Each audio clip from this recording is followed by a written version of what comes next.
And welcome back. Thank you for joining me for another edition of Rabbi Stein's PPE.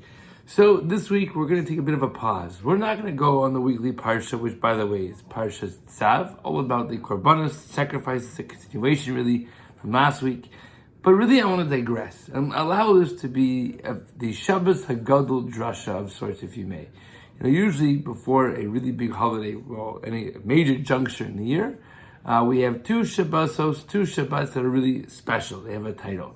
Shabbos Shuvah, the Shabbat between Rosh Hashanah and Yom Kippur, and Shabbos HaGadol, the Shabbos we find ourselves now, the Shabbos just before Pesach. Now, at this point in time, I know what you're all thinking, why we're so busy cleaning and cooking and this and that. But I want to actually take a moment and discuss the critical mitzvah of the Seder night.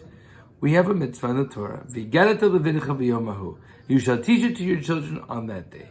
On that day, what's that day? It's not a regular day ending in Y. It's when matzah and maror are laid out in front of you. You have the experience in front of you. You have the moment, and you can actually have an experiential learning at its finest. Now, here comes my issue. And for this I ask, comes to the Seder, we have a mitzvah and obligation to teach our children about Yetziat Mitzrayim when the Jews leave Egypt. But what are we going to teach them that they already know? They already know everything. They've been learning it in school. They've been learning it year after year after year. You maybe have some of the kids coming home from yeshiva and seminary, whatever it is, and they're learning. They've been learning until they're blue in the face, whatever it is.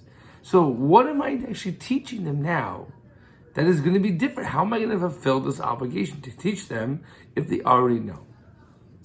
It's at this that I want to digress. You see, teaching can take on many different elements and many different facets of actual education. Some are visual learners, some are audio learners, some are tactile learners.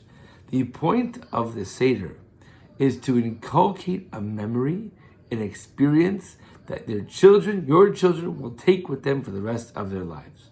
Many of us can look back to our Pesach Seder when we were kids, when we were younger, and we have such fond memories of those Seders. That is the mitzvah. Inculcate and inspire our children that they'll have these memories and they'll always reflect on these memories. To what? V'gad levincha, you build up their Jewish identity. In order for them to become the leaders of tomorrow, they have to be sure and certain of who they are themselves. And what is that? That they have a Masorah, they have a tradition, they have yichus, they have a lineage and a pedigree of an incredible nation, rich in culture, in heritage and tradition, that has its humble beginnings back as slaves in Mitzrayim. And with that, we can fulfill the mitzvah of V'yigadat levincha b'yom hahu. With that, have a wonderful Shabbos, a Pesach kosher v'sameach, a Freilich and Yantiv, and we'll see you all next time.